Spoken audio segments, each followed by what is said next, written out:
My name is Laura. I'm 26, and I decided to travel alone through Europe to spend New Year's far from anything familiar. I wanted to feel like life could still surprise me, but the surprise came in the wrong way. My layover turned into a place that wouldn't end. The weather flipped outside, announcements kept repeating overhead. Wind slammed against the glass, and the departure screen kept changing over and over, delayed due to weather. Delayed again, gate changed, connection pushed back. And suddenly I realized I'd be spending the countdown right there, waiting, surrounded by people sleeping in coats. Children crying, suitcases used as pillows. Harsh white lighting making everyone look pale. And that strange silence that only shows up when an airport starts to empty. I sat near an outlet, put my earphones in, and disappeared into my phone so I wouldn't feel how alone I was. Replying to my parents with short messages and emojis, trying to sound calm while my chest tightened every time I looked at the clock inching toward midnight. That's when a man sat down beside me. Well-dressed, expensive coat, neatly trimmed beard, subtle cologne, a practiced smile. He mentioned the delay like it was kindness, said he was stuck too. Said it was a shame to spend New Year's in a place like that. I smiled out of politeness and kept scrolling, because airports are full of people making small talk to kill time. But he got comfortable too fast, like I'd already agreed to the conversation. He asked where I was from. I said Brazil without thinking. He asked where I was headed. I answered Europe in a vague way. And then he asked the question that changed the air around me. He asked if I wasn't afraid to travel alone. He said it like concern. But his voice didn't carry care, it carried curiosity. I gave a nervous laugh and said no, that it was normal, and went back to my phone. But my body stayed alert, like that question had opened a door after that the questions turned personal for no reason. He asked where I was staying, asked if someone was waiting for me at my destination, asked how many days I'd be gone, asked if I'd posted about the trip, and I answered less and less. Trying to stay polite while discomfort grew in my throat, he kept smiling. But the smile felt like it was measuring my reactions, like each answer was a password. I noticed his eyes flicking to my hands, my passport, my bag. And then he said something too specific. He mentioned my gate like it was certain. Said the new departure time with calm confidence. And my stomach dropped because I hadn't shown my screen. I stiffened and he acted like it was coincidence. Like he'd simply heard an announcement, but in that moment I realized something else. He'd been sitting too close from the start, close enough to read my phone in the reflection, close enough to see my boarding pass when I opened it, close enough to know things I didn't want anyone knowing. I stood up pretending to buy water, and as I walked, I felt him match my pace. Not running, not rushing, just maintaining his presence. I glanced over and saw another man staring at me from across the concourse. Standing near a column, no phone, no luggage. No expression, just eyes fixed on me, and when I stopped, he didn't look away. A layer of fear climbed up my spine, like I'd crossed from an awkward conversation into something coordinated. I went straight to a busier area near staff and cameras, sat between a family and two older women, pretended to type like I was dealing with something, and I watched the well-dressed man return to where I'd been sitting like nothing happened and pretended to check the departures board. The other man remained still, watching like he was waiting for a signal. Midnight arrived with weak applause and tired smiles. I didn't celebrate. I just counted movements until boarding was called. I joined the line without looking back, boarded shaking, sat down, and only breathed properly when the aircraft door finally closed when I opened my bag to put my documents away. I saw something that shouldn't have been there. A thin red ribbon tied around the handle of my travel bag, neatly knotted, carefully placed, like someone had time and calm to do it while I was distracted. I stared, trying to remember if I'd tied it myself at any point, but it made no sense. I don't carry ribbons. I don't use ribbons, and it was far too clean to be an accident. I felt a heavy pressure in my body, like someone's gaze was crushing my back. I lifted my eyes and saw both men, the well-dressed one and the one from the column, staring straight at me at the same time, serious, no smile, no disguise, like they were simply confirming I'd noticed the mark. And in that instant, I understood the ribbon wasn't decoration. It was a signal. I stood up fast with my bag pressed to my chest and went straight to the nearest security officers. My voice came out low and quick as I pointed to where they were. Security walked with me, checked the aisle, checked the lines, checked the seats, and when I arrived with my hand shaking, both men were gone, nowhere in sight, like they'd vanished in the space of a breath. They asked me to describe them, what they were wearing. Where exactly I'd seen them, one officer removed the red ribbon from my bag carefully and told me, very seriously, that it's used to mark potential victims. Especially women traveling alone, he told me not to wander, to keep my belongings in front of me at all times, and assured me the crew would be informed to keep an eye on me during the flight I boarded with my entire body on alert. Like my skin had turned into an ear, the flight attendant checked my seat and looked me in the eyes like a promise of attention. I only felt a little safer when the door shut, but the feeling didn't leave, because I could still remember the way they looked at me. Like the entire airport was just a backdrop, and I was the only part of the night that mattered. I don't know if they were there to mark, to test, to measure how close someone can get without being noticed. I only know that since then, I've never been able to look at a red ribbon the same way again. Because now I know some things aren't decoration, they're warning. And some people don't start conversations to pass the time, they start conversations to choose someone.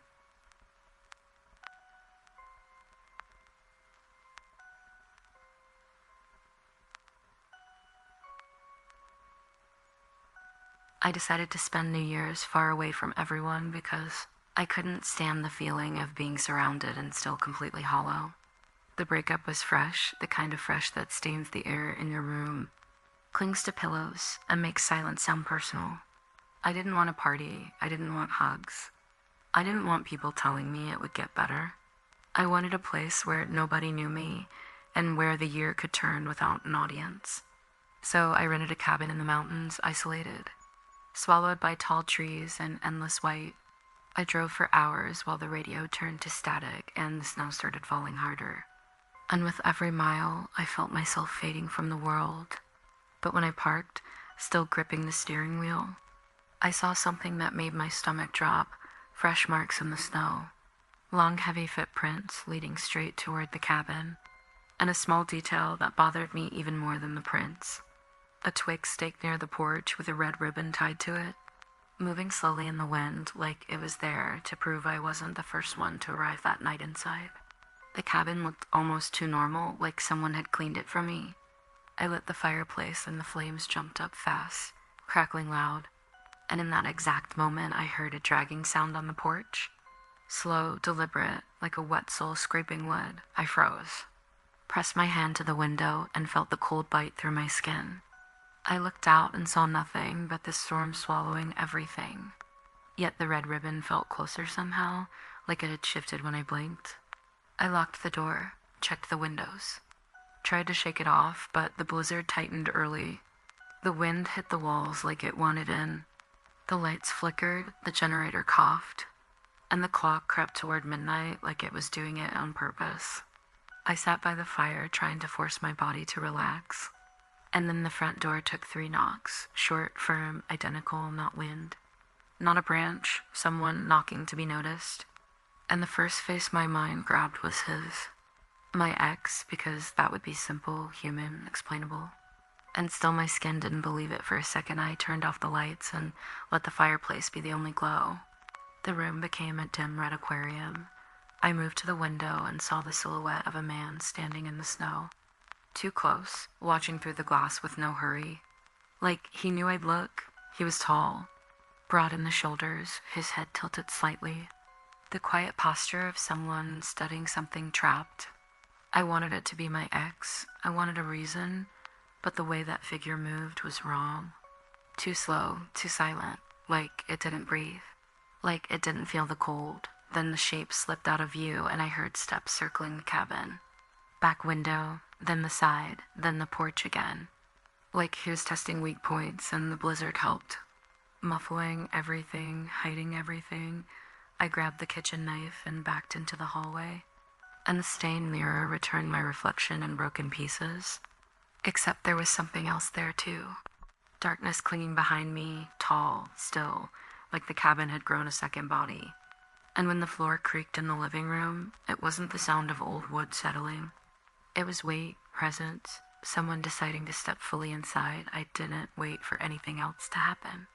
I dropped the knife, grabbed my bag with my documents and my car keys, and went straight for the back door without turning around. The door fought me. The wind struck like an icy hand. Snow came up to my leg and I almost fell, but I kept moving because behind me I heard footsteps inside the cabin. Dry footsteps, wood complaining, like someone was following without rushing. I ran to the car, shoved the key in trembling, and saw a red ribbon tied to my side mirror, moving so close to my face it felt freshly placed. I locked the doors and the engine struggled to start. And in that delay, I heard 3 knocks from the back seat, firm, controlled. Like someone had settled in, just to make sure I understood. I drove without looking back, slid through the snow, found the road, and didn't stop until the city lights finally appeared. Days later, I returned with a friend to collect the rest of my things. The cabin was closed, intact, no signs of forced entry, and still, right in the middle of the living room near the fireplace, there was the same red ribbon tied around a twig, dry and clean like it had been placed after I ran. I didn't waste time trying to figure out who it was or what it was. I grabbed what I could carry, left in a hurry with whatever was left, and I never went back, and the doubt stayed lodged in me, because it could have been a real man in the storm, or it could have been something that was already in that cabin, simply waiting for midnight to notice me.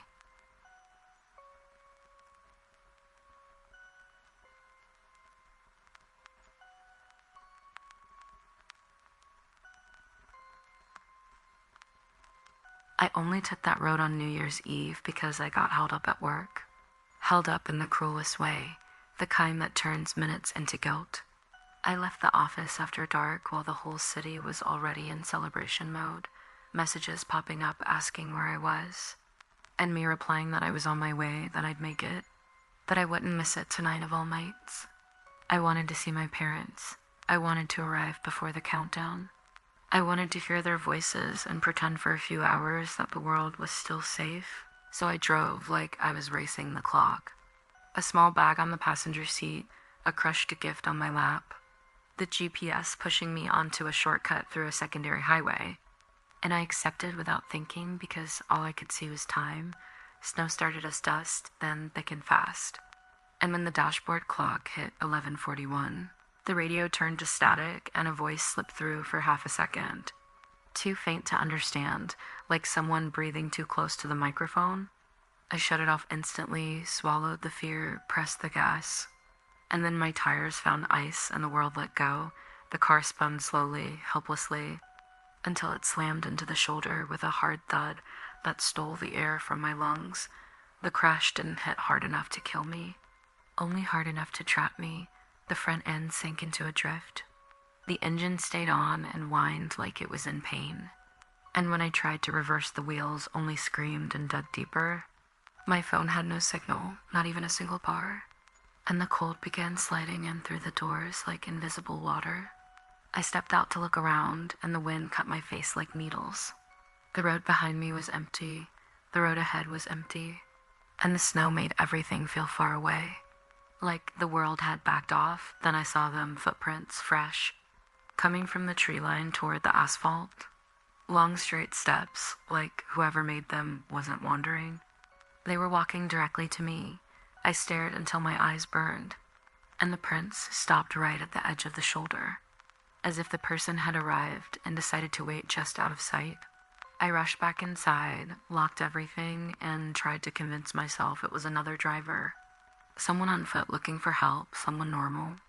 But when I looked again, there was a red ribbon tied to a low branch near my car, swaying softly, and I hadn't seen it before headlights appeared in the distance, and relief hit me so fast it almost made me dizzy. I waved through the windshield, and the car slowed as it approached, but it didn't pull up beside me. It stopped several yards behind, leaving a gap like it was afraid to get close. The beams pointed straight into my rearview mirror and blinded me, And for a full minute, nothing happened. No door opened. Nobody stepped out. Just the sound of an engine idling somewhere behind that light. Then my phone buzzed even without service. The screen lit up with an incoming call with no number. No name, just blank. I stared at it expecting it to drop. But it kept ringing, calm and patient, I answered. And I didn't hear a voice. I heard my own breathing echoed back with a small delay. Like someone was recording me inside my car, then a single sound.